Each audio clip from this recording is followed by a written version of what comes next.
using ekphrastic hybridity and ancestry research, bringing forward stories of the past. Presented by Theresa Daigle, mentor Professor Maya Zeller.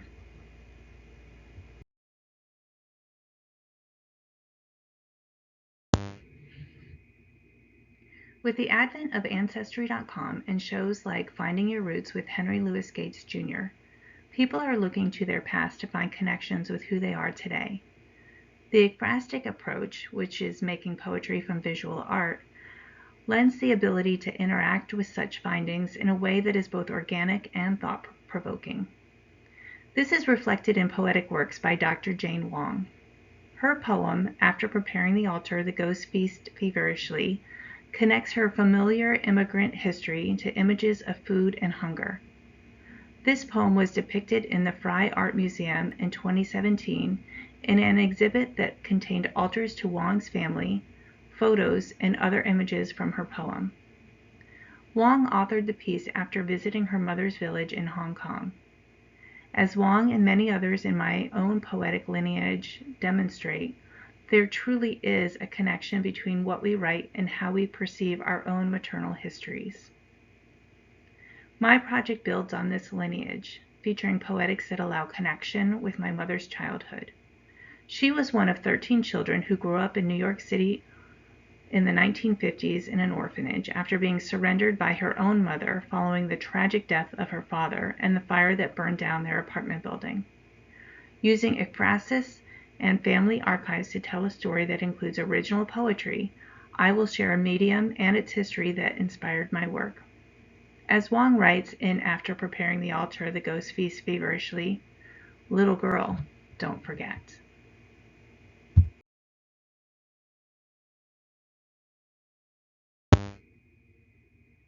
Overall, my vision for this piece was to connect with my mother's past in a personal and reflective way.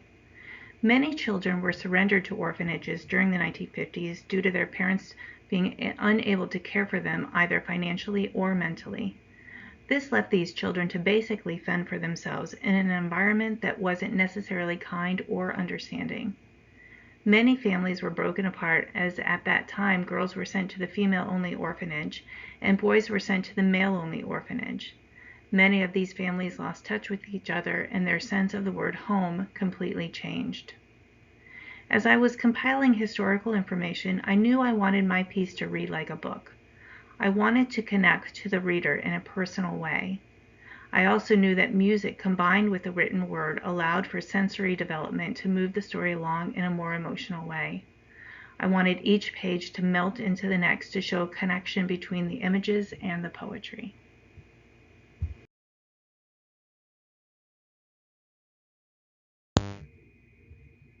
This project took inspiration from several different poets, beginning with Natasha Trethewey. Modeling the idea of writing from a timeline, this source provided the inspiration of how I structured my project. The speaker for book 1 was written from the voice of my mother, while in book 2 I was writing that from my own voice in relation to my mother and understanding who she was as a person. Anne Carson, in her books Antigonic and H of H Playbook, I really was inspired by how she chose to connect her poetry with images and using overlays and original artwork to make those words really come to life. And then Jane Wong, I was very much inspired by how she writes her own familial heritage and how she connected with that past in a way that was very organic and really expressed her speaker's viewpoint.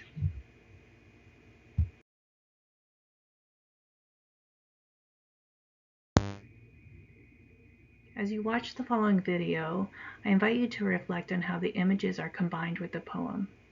How has that understanding or not understanding your familial background affected your life? And secondly, have you considered spending time talking with the people who raised you to understand the choices that they made during that time and how that may have impacted your relationship today?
Thank you for taking the time to view my presentation. I hope you enjoyed this collection of ekphrastic poetry.